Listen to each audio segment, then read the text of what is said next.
স্ত্রীকে জাকাত দেওয়া যায় না, অমুসলিম যারা তাদেরকে জাকাত দেওয়া যাবে না, কোনো ধনী বা স্বাবলম্বী লোককে জাকাত দেওয়া যাবে না, ঔরসজাত সম্পর্কের কোনো লোকজনকে জাকাত দেওয়া যায় না। আজকে আমরা কথা শুরু করব জাকাত কাকে দেয়া যাবে না এ ব্যাপারে।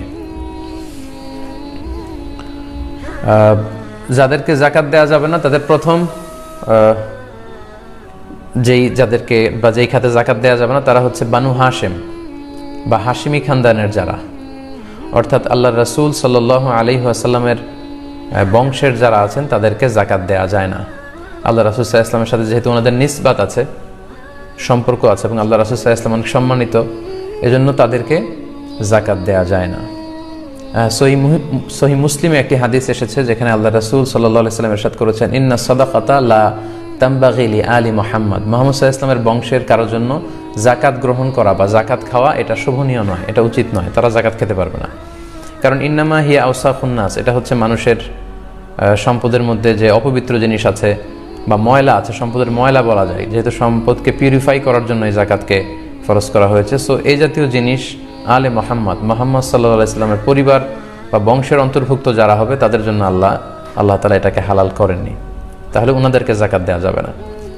সহিহ বুখারীর আরেকটি হাদিসে আমরা ওই হাদিসটি থেকে জানতে পারি যে আল্লাহ রাসূল সাল্লাল্লাহু আলাইহি ওয়াসাল্লামের প্রিয় নাতি হুসাইন রাদিয়াল্লাহু তাআলা আনহু, উনি একবার জাকাতের খেজুর থেকে একটি খেজুর নিয়ে খেতে শুরু করেছিলেন। দূর থেকে আল্লাহ রাসূল সাল্লাল্লাহু আলাইহি ওয়াসাল্লাম এটা দেখে তিনি বললেন কিখ কিখ, যেটা আমরা বাংলায় ওয়াক থু ওয়াক এরকম বলি, মানে এরকম হোসেন রাদিয়াল্লাহু তাআলা আনহুকে বোঝাতে চাইলেন যে নানা ভাই তুমি এটা কি করছো, কিখ কিখ ইরমি বিহা, তুমি এই জাকাতের খেজুর খেও না, এটা ফেলে দাও। আমা আলিমতা আন্না লা নাকুলু সাদাকা, নানা ভাই তুমি কি জানো না যে আমরা সাদাকার সম্পদ খেতে পারি না, মানে তুমি আমার নাতি, তুমি হচ্ছে আলে মুহাম্মদ সাল্লাল্লাহু আলাইহি ওয়াসাল্লাম, সো তোমার জন্য এই সাদাকার সম্পদ নয় বা জাকাতের সম্পদ নয়। তো এই হাদিসগুলোর আলোকে আমরা বুঝতে পারি যে বানু হাশেম বা হাশিমি খানদানের যারা হবে আল্লাহ রাসূল সাল্লাল্লাহু আলাইহি ওয়াসাল্লামের সম্মানের কারণে ওনাদেরকে জাকাত দেওয়া যাবে না, এটা হচ্ছে সাধারণ কথা। কিন্তু বর্তমান বিশ্বে আল্লাহ রাসূল সাল্লাল্লাহু আলাইহি ওয়াসাল্লামের বংশের সাথে নিসবাত আছে এরকম অনেক শাখা বংশ গোটা বিশ্বব্যাপী ছড়িয়ে আছে। এখন পৃথিবীতে যদি এরকম কোনো পরিস্থিতি দেখা দেয় যে ওনাদের মধ্যে থেকে কেউ যদি দরিদ্র হয়, আর্থিক সংকটে ভুগে, তাহলে তাদের ব্যাপারে হুকুম কি? সেক্ষেত্রে স্কলাররা যে মতামত পেশ করেছেন ফোকাহারা, সেটা হচ্ছে আল্লাহ রাসূল সাল্লাল্লাহু আলাইহি ওয়াসাল্লামের সময়ে জেহাদ থেকে যেই গানিমাত বা যে সম্পদ পাওয়া যেত এটা আল্লাহ রাসূল সাল্লাল্লাহু আলাইহি ওয়াসাল্লাম এবং ওনার বংশধরদের জন্য নির্ধারিত ছিল, খুমুস নির্ধারিত ছিল, 5 ভাগের 1 ভাগ।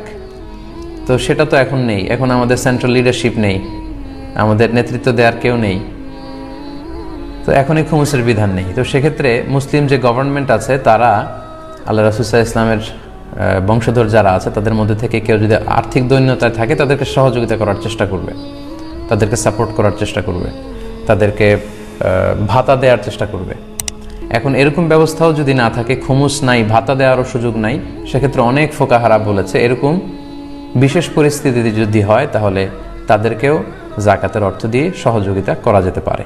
তবে সাধারণত বনু হাশিমের কাউকে জাকাতের সম্পদ থেকে টাকা বা অর্থ দেয়া যায় না, তাহলে এই এক খাতে জাকাত দেওয়া যাবে না, বা হাশিমি খানদানের যারা তাদেরকে জাকাত দেয়া গেল না। এরপর অমুসলিম যারা তাদেরকে জাকাত দেওয়া যাবে না, কারণ জাকাত এটা মুসলমানদের থেকে উত্তোলন করা হয় এবং মুসলমানদের মধ্যে বিতরণ করা হয়। সেই বুখারীতে একটি হাদিস এসেছে যেটি আমরা আগের পর্বে উল্লেখ করেছিলাম যে জাকাতটা হচ্ছে এমন সম্পদ তুখযু মিন আগনিয়াইহিম, এটা মুমিনদের মধ্য থেকে যারা ধনী তাদের থেকে কালেক্ট করা হবে, ওয়া তুরাদ্দু আলা ফুকারাইহিম, এবং বিশ্বাসীদের মধ্য থেকে, মুমিনদের মধ্য থেকে যারা গরিব ফকির মিসকিন তাদের মধ্যে দান করা হবে। তো এটা অমুসলিমদের জন্য নয়, এটা হচ্ছে সাধারণ হুকুম। কিন্তু এক্ষেত্রে এক্সেপশনাল হচ্ছে আল মুআল্লাফাতু কুলুবুহুম, যাদের চিত্ত আকর্ষণের জন্য আল্লাহ রাসূল সাল্লাল্লাহু আলাইহি ওয়াসাল্লাম জাকাত দিয়েছিলেন। অনেক কাফির মুশরিককে, বিধর্মীকেও আল্লাহ রাসূল সাল্লাল্লাহু আলাইহি ওয়াসাল্লাম জাকাত দিয়েছিলেন। তো এই মতামতটার ব্যাপারে ইখতিলাফ আছে। হানাফি স্কুল অফ থটের মতে হচ্ছে তাদেরকে জাকাত দেওয়া যাবে না, অর্থাৎ জাকাতের টাকা অমুসলিমদের কোনো কাজে বা তাদেরকে সাহায্য সহযোগিতার জন্য ব্যয় করা যাবে না, বরং অন্য কোনো ফান্ড থেকে অমুসলিমদের মধ্য থেকে কেউ যদি নিঃস্ব থাকে, অসহায় থাকে, তাদেরকে হেল্প করতে হবে। এক্ষেত্রে আমরা হেদায়া কিতাবের একটা টেক্সট উল্লেখ করতে পারি, সেখানে উল্লেখ আছে ওয়াকাদ সাকাতা মিনহা আল মুআল্লাফাতু কুলুবুহুম, জাকাত দানের যে 8টা খাত, এর মধ্যে মুআল্লাফাতু কুলুবুহুম, চিত্ত আকর্ষণের জন্য, এটা মুসলিম হতে পারে অমুসলিম হতে পারে, ওনারা এটা দিয়ে মুসলিম অমুসলিম যারা আছে তাদের কথা উদ্দেশ্য নিয়েছেন যে তাদের এই বিষয়টা রহিত হয়ে গিয়েছে। লিআন্নাল্লাহ তাআলা আ'আজ্জাল ইসলাম, কেননা আবু বকর, ওমর ফারুক রাদিয়াল্লাহু তাআলা আনহু ওনাদের সময় থেকে ইসলামকে আল্লাহ তাআলা সম্মানিত করেছেন। ইসলামের এমন একটা অবস্থা তখন চলে এসেছে, অমুসলিমদেরকে জাকাত দিয়ে আর ইসলামের প্রতি তাদের চিত্ত আকর্ষণের দরকার নেই। ওয়া আগনা আনহুম ওয়া আলা যালিকা ইন আকাদাল ইজমা, হানাফি স্কলার্সদের মতে এ ব্যাপারে ইজমা হয়েছে, ইজমায়ে সুকুতি। কিন্তু অন্যান্য মাযহাবে এবং অন্যান্য ফুকাহারা এ ব্যাপারে ফ্লেক্সিবল। ওনারা বলেছেন যে না, ইনমাসাতিল হাজা, যদি সিচুয়েশন ডিমান্ড করে তাহলে অমুসলিমদেরকেও জাকাত দেওয়া যাবে। মোস্ট রিসেন্টলি আমি আলী আল কারাদাগি, একজন ওয়ার্ল্ড ফেমাস একজন স্কলার, ওনার একটা রিসার্চ পেপার পড়েছি, সেখানে তিনি আল মুআল্লাফাতু কুলুবুহুম এটা নিয়ে বিস্তর আলোচনা করেছেন এবং সবশেষে উনি যেই আউটপুট সেখানে দিয়েছেন, উনি বলতে চেয়েছেন যে এটার হুকুমটা আসলে রহিত হয়ে যায়নি। কিছু কিছু স্কলাররা মনে করেন যে ইসলাম খুব শক্তিশালী পর্যায়ে চলে যাওয়ার কারণে এই খাতটা নেই, কিন্তু উনি মনে করেন যে বর্তমান এই পরিস্থিতিতে এই খাতটা এখনও আছে এবং অমুসলিমদের মধ্য থেকে হিন্দু, বৌদ্ধ, খ্রিস্টান, মুশরিক, নাস্তিক এরাও যদি বিপদে পড়ে জাকাতের টাকা দিয়ে ওই তহবিল থেকে তাদেরকে দান করা যাবে। উনি সহ আরও বর্তমান অনেক স্কলারের ব্যাপারে মতামত দিয়েছেন। এই মতামতের ভ্যালিডিটি আছে এই কারণে, কারণ আপনারা দেখবেন যে খ্রিস্টান মিশনারি ওরা যখন সহযোগিতা করে শুধু খ্রিস্টানদেরকে না, মুসলমানদেরকে, বৌদ্ধদেরকে, সবাইকে দেয়। তো সেক্ষেত্রে মুসলমানদেরও দানের ক্ষেত্রে এরকম ওয়াসাআত বা খুব বড় ব্রড পরিসর থাকা উচিত, যেটা অমুসলিমদেরকে আকৃষ্ট করবে। আর নন মুসলিম সোসাইটিতে যারা ইউরোপে আমেরিকায় থাকে, সেখানে কিন্তু আমাদের মুসলিম ভাই বোনেরা মাইনরিটি, নানা কারণে, ইসলামোফোবিয়ার কারণে কিন্তু তারা সেখানে অপারেশনের শিকার হচ্ছে।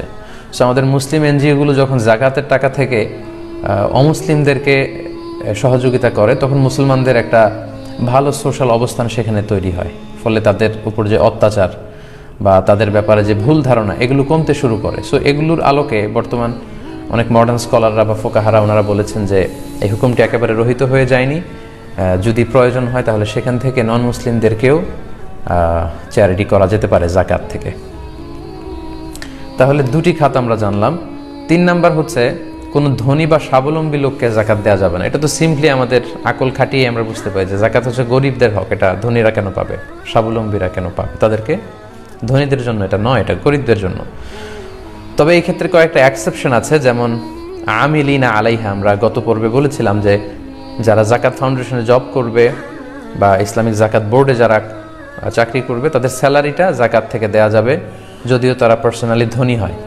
পাশাপাশি ইবনুস সাবিলের কথা আমরা বলেছি, যারা মুসাফির বা পথিক, ব্যক্তিগতভাবে তারা ধনী, কিন্তু সফরে তারা সহায় সম্পত্তি সব হারিয়ে নিঃস্ব হয়েছে, তারা ধনী হওয়া সত্ত্বেও তাদেরকে বাড়িতে পৌঁছার জন্য বা এই বিপদ থেকে মুক্ত করবার জন্য জাকাতের অর্থ থেকে সহযোগিতা করা যাবে।